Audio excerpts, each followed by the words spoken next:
पीले दांत वाली बहू। रंजना कभी ब्रश नहीं करती थी। उसे कितनी बार उसके माँ बाप ने डांटा, लेकिन उसका कोई असर उस पर होता ही नहीं था, जिस कारण से उसके दांत पीले पीले हो जाते हैं। शादी के बाद। अरे बहू, वैसे तो तुझ में कोई कमी नहीं है, पर तेरे दांत इतने पीले कैसे हैं बेटा? कैसे मतलब? कोई सर्जरी थोड़ी ना कराइए। वो तो क्या नाम, मैं ब्रश नहीं करती थी तो पीले हो गए। अब क्या करूं? आप कहे तो लाल करवा लूं या फिर काले? यार ये क्या है, क्यों माँ से लड़ रही हो? लड़ रही हूँ? अरे मैं लड़ रही हूँ या ये बोल रही है कि दांत पीले हैं, पीले। अरे तपस्या थोड़ी ना की है इन्हें पीले करने के लिए। बकायदा ब्रश नहीं किया है 20 साल तक, तब जाकर। छी, कैसी बात कर रही हो? ये उस वक्त तो पीले नहीं थे जब हम लोग तुम्हें देखने आए थे। अरे तब साफ करवा लिया होगा डेंटिस्ट के पास जाकर। अब देखो कैसे पीले पीले लग रहे हैं। रंजना सास की तरफ गुस्से से देखती है। फिर शुरू हो गई पीले पीले पीले। अरे पीले तो तब भी थे जब मेरे हाथ का रसगुल्ला उड़ा उड़ा कर खा रही थी और बोल रही थी, लड़की नहीं गुणों का खजाना दे रहे भाई साहब आप। खैर, अब वो लोग करते भी तो क्या करते, पीले दांत वाली बहू पल्ले पड़ी थी तो झेलना तो था ही। एक दिन कीर्तन में रंजना गाना गा रही थी। अरे कमला बहन, माँ का द्वार है, यहाँ तो सब शुद्ध होकर आते हैं, फिर अपनी बहू को ब्रश भी नहीं करवाती तुम। दूर से पीले पीले दांत भक्ति में बाधा उत्पन्न कर रहा है। अरे कोई 2 साल के बच्चे थोड़ी ना लेकर आई हूँ मैं बहू बनाकर। अच्छी खासी लड़की है, अरे कैसे करवाऊं ब्रश? ये तो उसे खुद करना चाहिए ना। अब माँ बाप तो इसके जैसे तैसे निपटा दिए, ये नहीं सोचा कि सास कैसे संभालेगी। सास बहू को लेकर घर आ जाती है, लेकिन सोच लेती है कि अब इसे लेकर कहीं नहीं जाएगी। अगले रोज बहू कहती है, अरे क्या हो गया, मंदिर नहीं जाना क्या? कीर्तन का वक्त हो रहा है। मेरी मधुर वाणी से कान्हा जी जागते हैं और सोते हैं। आप तो जानती है ना उनकी भक्ति में कितना मन लगता है मेरा। वो क्या है ना, तबीयत ठीक नहीं लग रही है मेरी, आराम करूंगी मैं। तबीयत ठीक नहीं लग रही? अभी तो मिथुन के गाने पर नाच रही थी आप, और अब बोल रही है कि तबीयत ठीक नहीं लग रही। अरे भक्ति में मन लगा लो सासू माँ, ऊपर जाना है, क्या मुंह दिखाओगी आप? हाँ? सास को बहू की बात पर गुस्सा आ जाता है। मैं क्या मुंह दिखाऊंगी, इसकी चिंता तो ना कर, समझी? अपने मुंह की चिंता कर, जो ये पीले पीले दांत लेकर हर जगह पहुंच जाती है। पता है लोग कितना मजाक बनाते हैं। ना जी ना, मैं नहीं जाना कहीं तेरे साथ। तो ये बात है। कोई ना, मत जाओ, मैं अपने कमरे में ही बैठकर भक्ति कर लूंगी। ऊपर वाला दांत थोड़ी ना देखता है, मन देखता है, भावना देखता है। और अरे बस बस, तू सब कुछ दिखा, बस ये सफेद चमकदार दांत ना दिखाना किसी को, है? जा यहाँ से। बहू को सास की बात का कोई फर्क नहीं पड़ता। वो तो जैसी थी वैसी ही रह जाती है।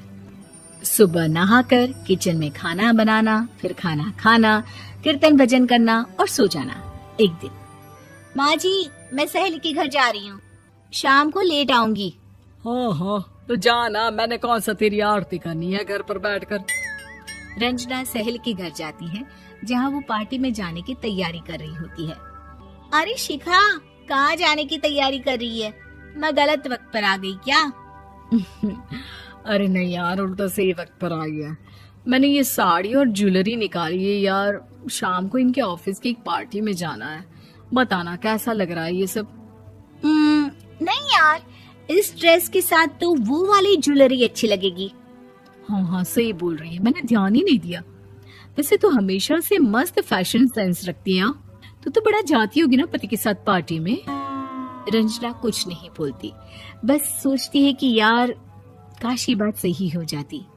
पर मैं क्यों नहीं जाती पार्टी में? क्या इन लोगों की कोई पार्टी होती नहीं होगी? रंजना घर आती है और रात में पति से सवाल करती है, एक बात बताइए, आप मुझे किसी पार्टी में क्यों नहीं ले जाते? क्या आपके यहाँ ऑफिस में पार्टी नहीं होती? पति बेचारा क्या कहता कि दांत पीले हैं तुम्हारे इसलिए। अरे कोई पार्टी होती नहीं हम लोगों के ऑफिस में, तो कहाँ से लेकर जाऊं? और मार्केट, मॉल, कहीं वीकेंड घूमना, कहीं तो। अरे यार सारे हफ्ते में एक छुट्टी मिलती है, तो सोचता हूँ कि आराम ही कर लूं। क्यों? रंजना मन मार के रह जाती है। पहले कभी सास के साथ मंदिर जाया करती थी, लेकिन वो भी सास ने ले जाना बंद कर दिया। घर बैठी बैठी रंजना बोर हो जाती है। तभी उसे आइडिया आता है और वो मायके जाने का सोचती है। सासू माँ, 2 दिनों के लिए मम्मी के घर जा रही हूँ। अच्छा ठीक है, आराम से जा। और हाँ, माँ से कुछ अच्छी आदत सीख कर आना कि कैसे शरीर के हर भाग की तरह दांतों की सफाई भी जरूरी होती है, समझी? शुरू हो गई ना आप। वो लोग आपकी तरह नहीं है कि छोटी छोटी बात का बतंगड़ बना दे। उन लोगों के लिए मैं मायने रखती हूँ, ना कि मेरे पीले पीले दांत। रंजना माँ को बिना बताए उन लोगों को सरप्राइज देती है, लेकिन जैसे ही वो दरवाजे पर पहुंचती है, अंदर देखती है कि घर वाले कहीं जा रहे होते हैं। अब माँ, काश रंजना दीदी के दांतों वाली प्रॉब्लम नहीं होती, तो वो भी हम लोगों के साथ चलती ना बुआ जी की बेटी की शादी में। हाँ बेटा, लेकिन अब उसे कौन समझाए कि उसको उसके पीले दांत नहीं दिखते, लेकिन उसके आसपास के लोगों को कितना एम्बैरेसिंग फील कराते हैं। मुझे तो कितनी बार उसके स्कूल की टीचर ने शिकायत की कि उसके साथ कोई लड़की बैठना भी नहीं चाहती, और ना ही कॉलेज में कोई उससे बात करना चाहता था। लेकिन पता नहीं क्यों उसे ये बात समझ में ही नहीं आती। कोई कमी नहीं है उस लड़की में, बस यही कि दांत पीले हैं। वो तो भला हो जीजा जी और उनकी माँ का, जो दीदी को जैसी है वैसे ही रखा हुआ है। रंजना को अपने घर वालों की बात सुनकर बहुत दुख होता है। वो सोचती है कि वो क्या करे, लेकिन फिर वो सीधा डेंटिस्ट के पास जाती है, अपने दांत चमकाती है और कसम खाती है कि वो रोज ब्रश करेगी। अरे क्या हो गया? तुम तो 2 दिनों के लिए गई थी ना, पर कोई ना, अच्छा है, चलो आ गई तो। रंजना सास के सामने आकर खड़ी हो जाती है और पूरी स्माइल करती है, उसके चमकदार दांतों को दिखाती हुई। हाँ? चले मंदिर। माँ, मुझे माफ कर दीजिए, मैंने आप लोगों को बहुत एम्बैरेसिंग फील करवाया। मैं आज से रोज ब्रश करूंगी।